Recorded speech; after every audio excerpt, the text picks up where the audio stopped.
आदरणीय चंपई सोरेन जी के विश्वास मत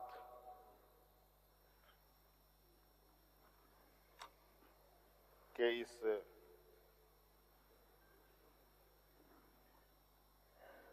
अभ्यास का हिस्सा बन रहा हूं और हमारी पूरी पार्टी और पूरा गठबंधन दल आदरणीय चंपई सोरेन जी को समर्थन करता है और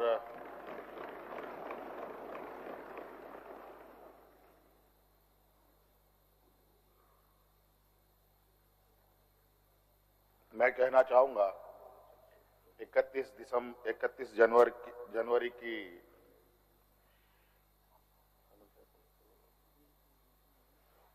जो काली रात, काला अध्याय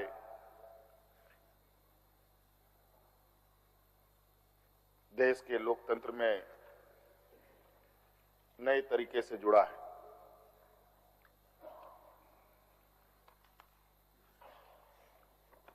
इकतीस तारीख रात को देश में पहली बार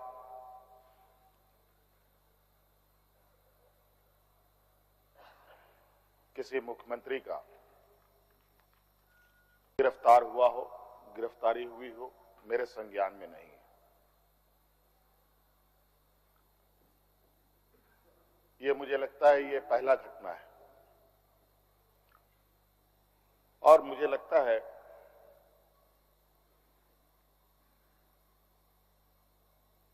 इस घटना को अंजाम देने में कहीं ना कहीं राजभवन भी शामिल रहा है।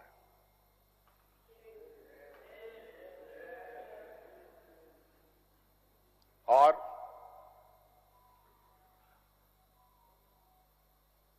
जिस तरीके से ये घटना घटित हुई है,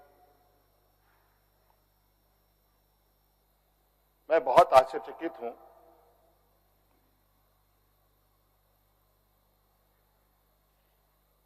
इसलिए कि मैं एक आदिवासी वर्ग से आता हूं। नियम, कायदे, कानून की जानकारी का थोड़ा अभाव रहता है। बौद्धिक क्षमताएं अभी हमारे विपक्ष के बराबर हम लोगों की नहीं है, लेकिन सही गलत की समझ तो हर इंसान भी रखता है, हर जानवर भी रखता है।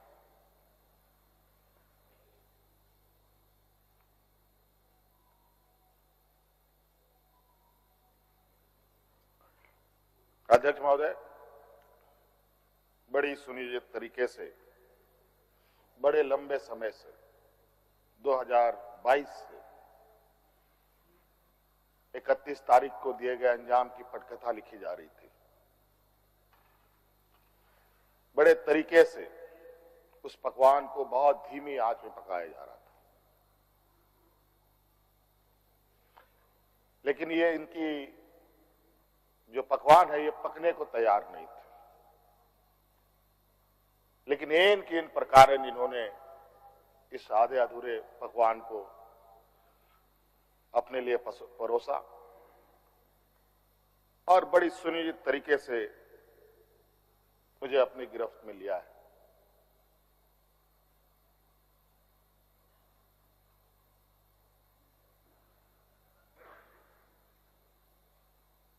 और आज कहीं ना कहीं ऐसा लगता है अध्यक्ष महोदय कि बाबा भीमराव अंबेडकर जी का जो सपना था कि सभी जात धर्म के लोग एक समान प्लेटफॉर्म पे आए, एक बराबरी और एक साथ चले, मुझे लगता है कि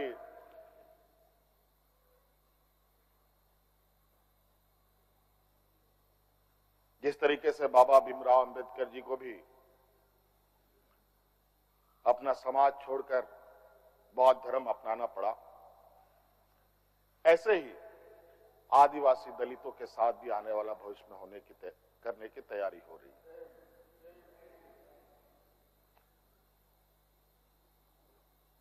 बड़ा सुनियोजित तरीके से अनेकों कालखंड को देखेंगे अध्यक्ष महोदय। जो इन आदिवासी दलित पिछड़े अल्पसंख्यक के ऊपर अत्याचार हुए हैं, वो अत्याचार अध्यक्ष महोदय नए नए चेहरे, नए नए शक्ल, नए नए रूप में दिखते रहे हैं। आज उसी का जीता जागता उदाहरण 31 जनवरी को देखने को मिला है।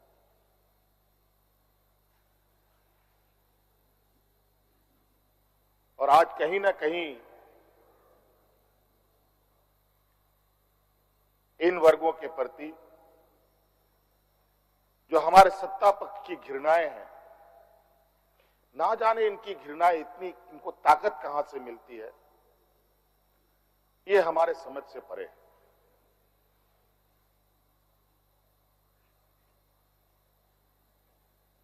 इतनी घृणा, इतना द्वेष का के प्रति इनका आदिवासी दलितों के प्रति कि आपको इससे अंदाजा होगा कि इन्हीं के पाले हुए तंत्र ये कहते शर्माते नहीं कि ये जंगल में थे तो जंगल में ही इनको रहना चाहिए। हम जंगल से बाहर आ गए, इनके बराबर बढ़ गए तो इनके कपड़े मैले होने लगते हैं। ये हमें अछूत दिखते हैं।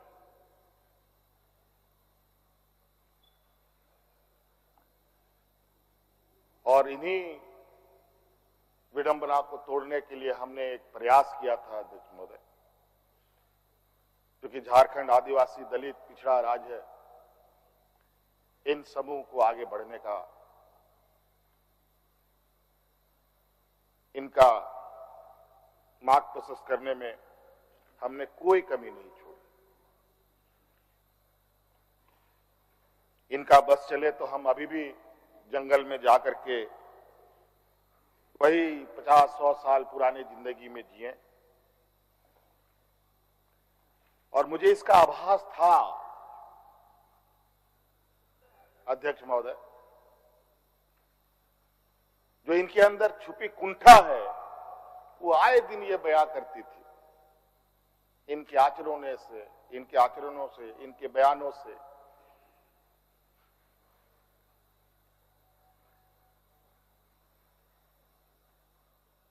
लेकिन हमने हार नहीं मानी है अध्यक्ष महोदय। इनको लगता है कि मुझे जेल के सलाखों के अंदर डालकर ये अपने मंसूबे में सफल हो जाएंगे। ये झारखंड है अध्यक्ष महोदय, ये देश का एक ऐसा राज्य है जहां हर कोने में आदिवासी दलित पिछड़े वर्गों से अनगिनत सिपाहियों ने अपनी कुर्बानी देकर यहां के आदिवासी दलितों की जान बचाई। देश आजादी के सपने भी ये लोग नहीं देखते थे अध्यक्ष महोदय, तब से झारखंड के आदिवासी अपनी हक अधिकार की लड़ाई लड़ रहे। ये तो बहुत बाद में आए, लेकिन बौद्धिक संपन्नता, आर्थिक संपन्नता, आज तक इन लोगों ने देश का गांधी टोपी नहीं पहना अध्यक्ष महोदय।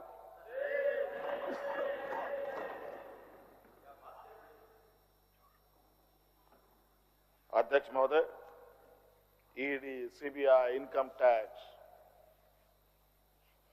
जिनको देश के विशेष और काफी संवेदनशील व्यवस्थाएं कही जाती है,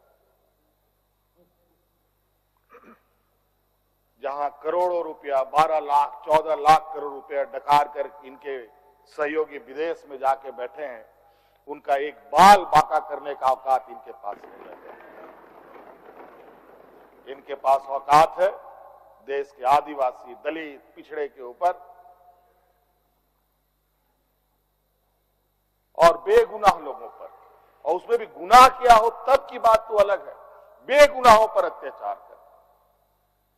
आज मुझे किस लिए अरेस्ट किया गया अध्यक्ष महोदय? 8.5 एकड़ जमीन के घोटाले पर। अगर है हिम्मत सदन में तो कागज पटक कर दिखाए कि 8.5 एकड़ का जमीन हेमंत सोरेन के नाम पर है। अगर होगा मैं उस दिन से राजनीति से इस्तीफा दे दूंगा।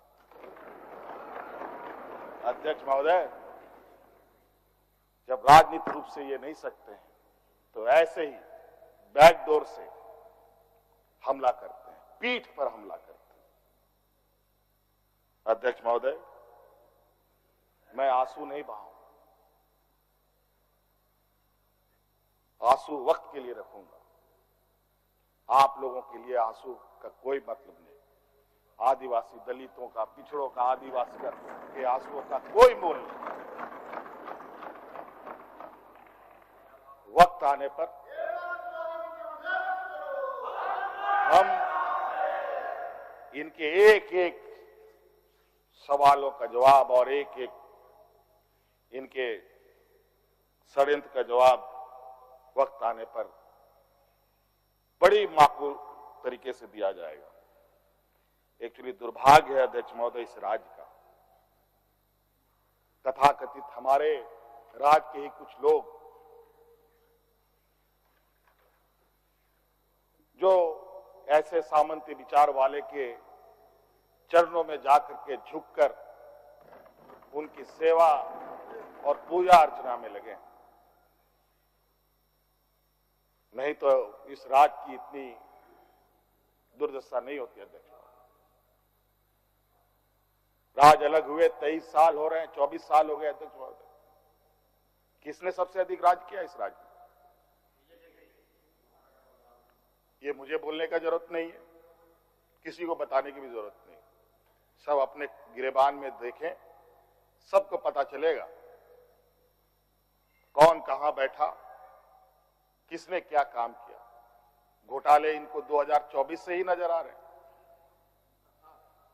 2000 से नजर नहीं आ रहे, 2019 से ही इनको नजर आ रहे हैं।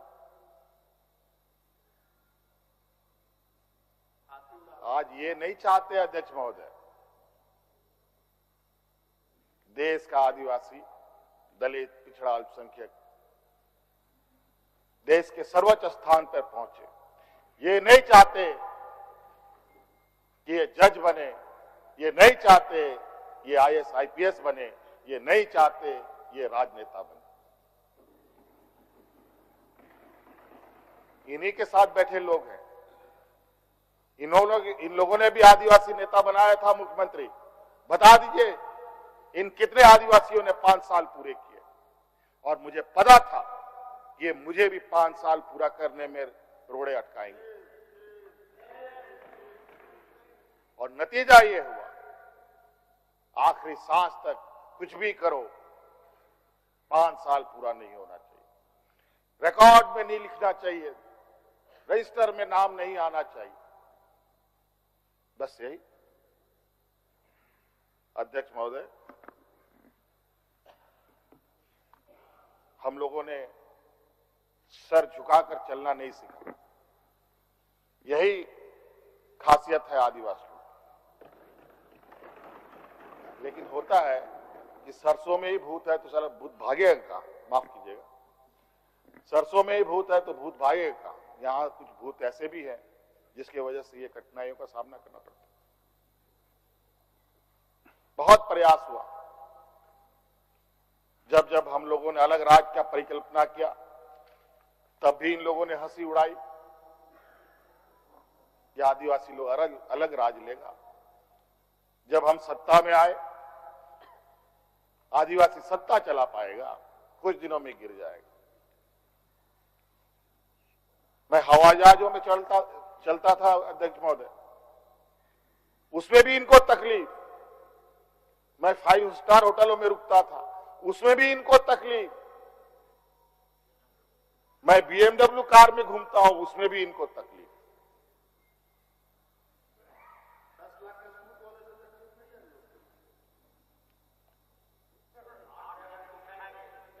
क्या कहावत है कि हम करें तो गुनाह, ये करें तो क्या, यही कहावत है। खैर छोड़िए।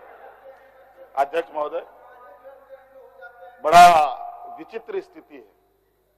अब जो स्थिति दिखाई दे रहा है अध्यक्ष महोदय, कुल मिलाकर झारखंड के परिप्रेक्ष्य के अलावा पूरे देश के पैमाने में अब आदिवासी, दलित, पिछड़ा, अल्पसंख्यक सुरक्षित नहीं। विशेषकर झारखंड में तो यहाँ के खनिज संपदाओं को, जो वर्षों से इस पर लोगों की गिद्ध नजर है और आगे भी रहेगी, ये तो हम थे अध्यक्ष महोदय, ये बहुत फूक फूक करके उनको आगे बढ़ना पड़ता था।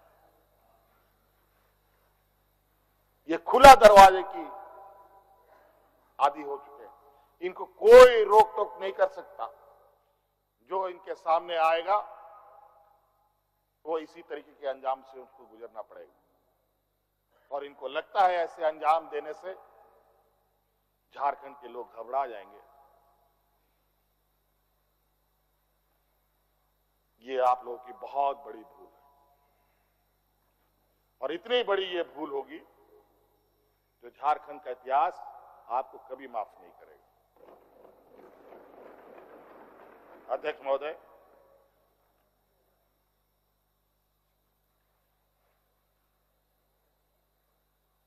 आज जो षड्यंत्र का पैमाना है वो इस कदर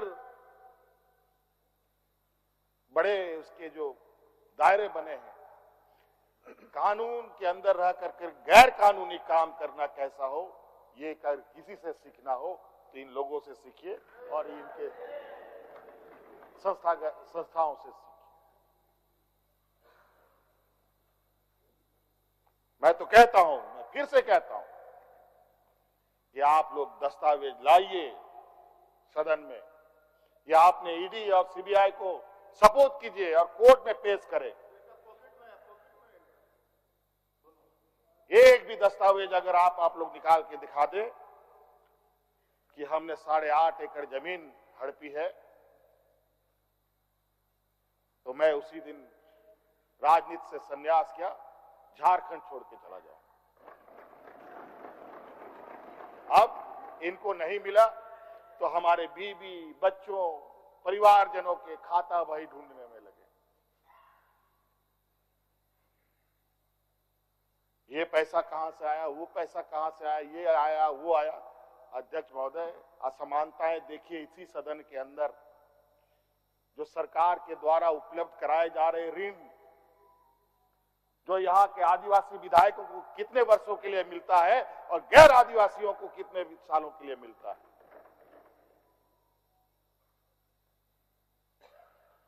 इस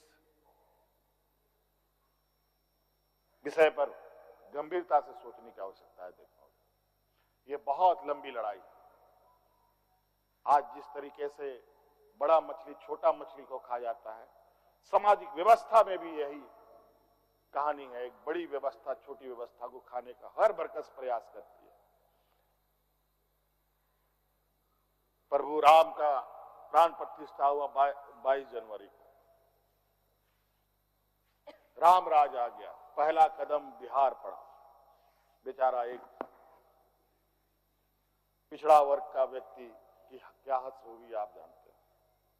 दूसरा कदम झारखंड पर पड़ा, एक आदिवासी मुख्यमंत्री को निगलने का प्रयास। क्योंकि इस आदिवासी मुख्यमंत्री के शरीर में हड्डियां कुछ अधिक है, इसलिए उस हड्डी को निकालने के लिए ईडी उसका डिसेक्शन करने में लगी हुई, ताकि हम कैसे इसको निगल जाए। लेकिन इतना आसान नहीं। गलती से गले में फंस गया तो पूरा का पूरा आंतड़ी फाड़ के बाहर।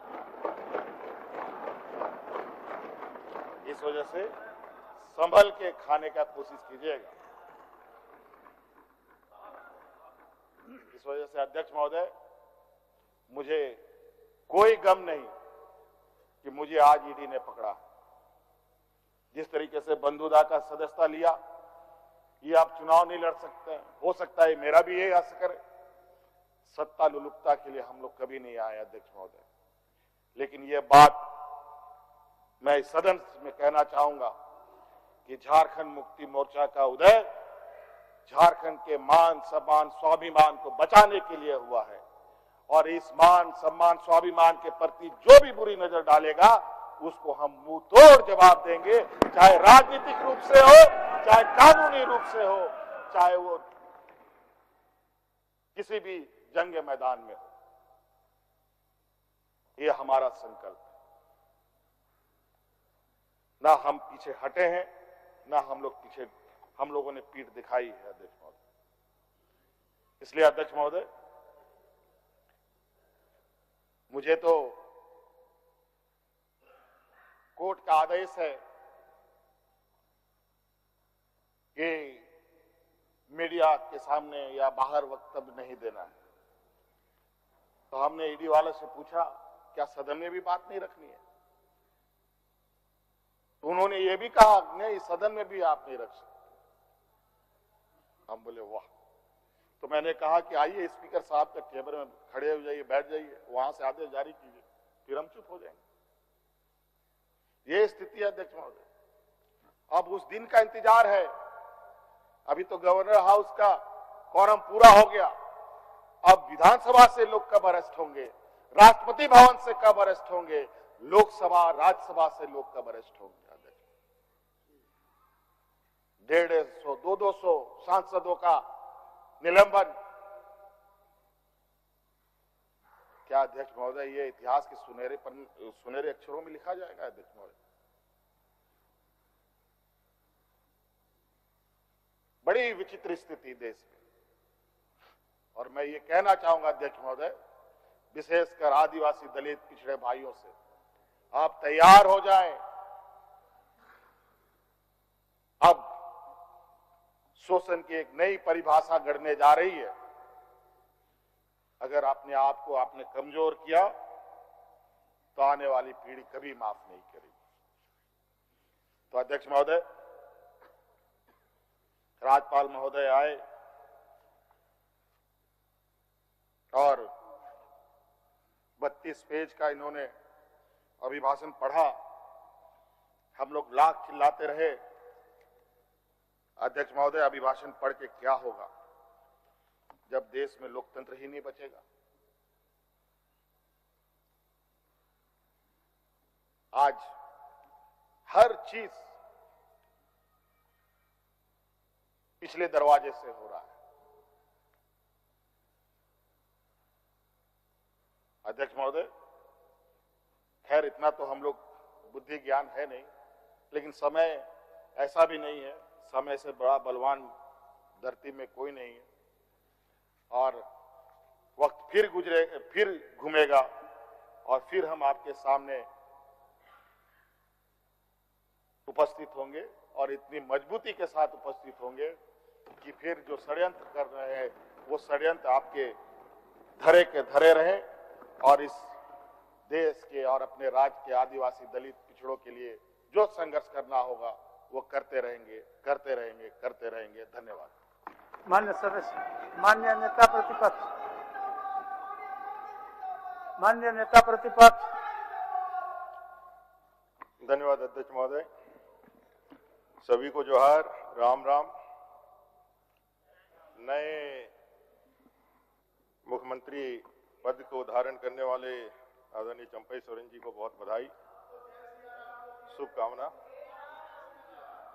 मैंने अभी तो शपथ ले लिया है ना, शपथ तो ले ले, मुख्यमंत्री के रूप में है।